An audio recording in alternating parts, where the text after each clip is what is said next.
How are you guys?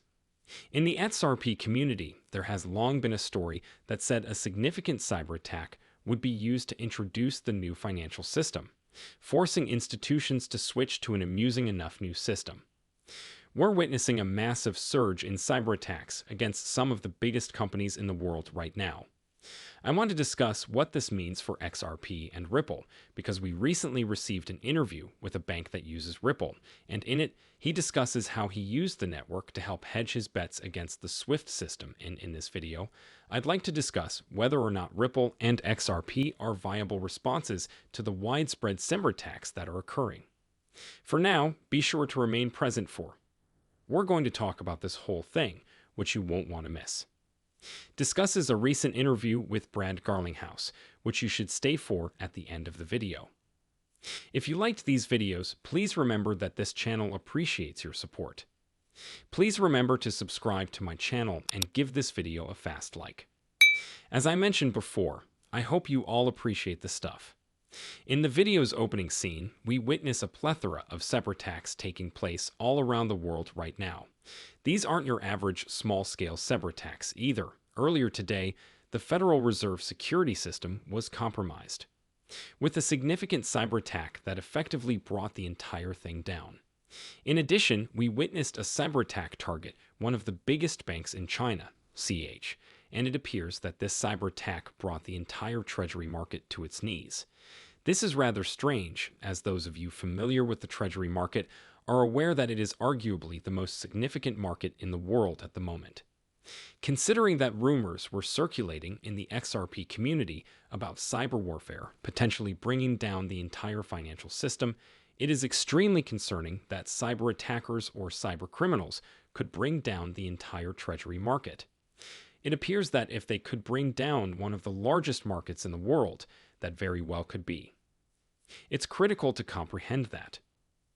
Our conventional banking system, correct, is built on incredibly antiquated technology, and since we hear about so many cyber attacks worldwide every day, there probably are a lot more of them than there are.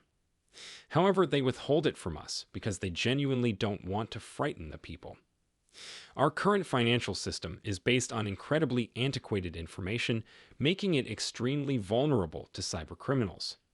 As a result, I believe we're witnessing a massive increase in cyber warfare as these various criminals get access to stronger technology, such as artificial intelligence, which can easily manipulate these systems.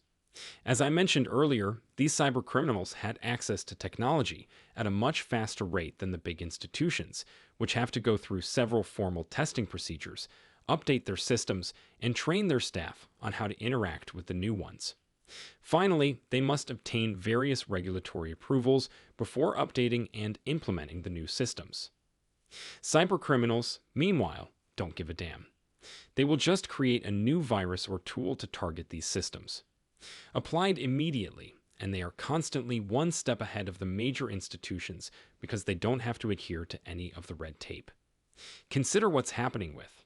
I want to talk about these cyber criminals right now because, with the introduction of AI, they are starting to advance and are taking down these large organizations.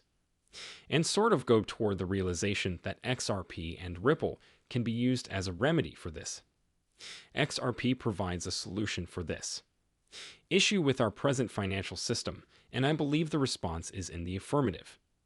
However, before we go into it, allow me to briefly demonstrate to you that institutions are already fully aware of this. This very topic is being discussed by the CEO of CIMB Bank. Hey, the payments network that's dominating right now is SWIFT. However, since the world we are entering is very different from the one we left behind, we must ensure that there are other options. Our financial infrastructure was very secure. Criminals lacked the means to break in and take down the system. However, this is quickly changing, and as you will hear, it is now more crucial than ever to spread your bets and ensure that you are not overly dependent on any one system. Pay attention to this. As a marketer, I often offer advice. My clients to hedge correctly, so I would say that you have the SWIFT network, which is in place right now, and I believe that will probably last for a while, but you also have other networks and emerging networks like Ripple's, right? That seems pretty fascinating, so I'm just going to stop there since nothing else has to be said. But before I do, he makes a point about how crucial it is to hedge and make sure you are exposed to a variety of networks. That was not always the case, but even that seemingly straightforward remark represents a significant departure from the way things were done in the past. In the past, all you had to do was hop on Swift to be set. You have all you require, but as we move toward these increasingly interconnected networks, you must ensure that you have additional means of providing for your clients.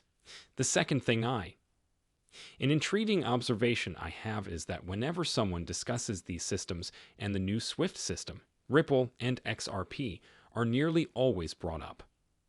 It would appear that XRP and Ripple are the obvious rivals to a system like Swift, but we already know that XRP adds something to the Ripple network that Swift can never match: settlement. With that said, let's discuss whether or not XRP genuinely makes a difference in terms of these cyber attacks. In my opinion, it does. Is centralization ultimately the main problem with the way our current financial system is set up? Locate a single point of weakness and exploit it to bring down the entire system. If one component of the system is compromised, the entire structure collapses. It resembles a pile of Jengas.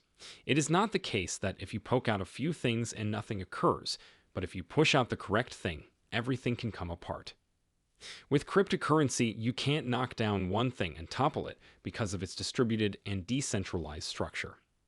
The reason Bitcoin has been operational for such a long time is that had it been possible, the XRP network would have been completed by now.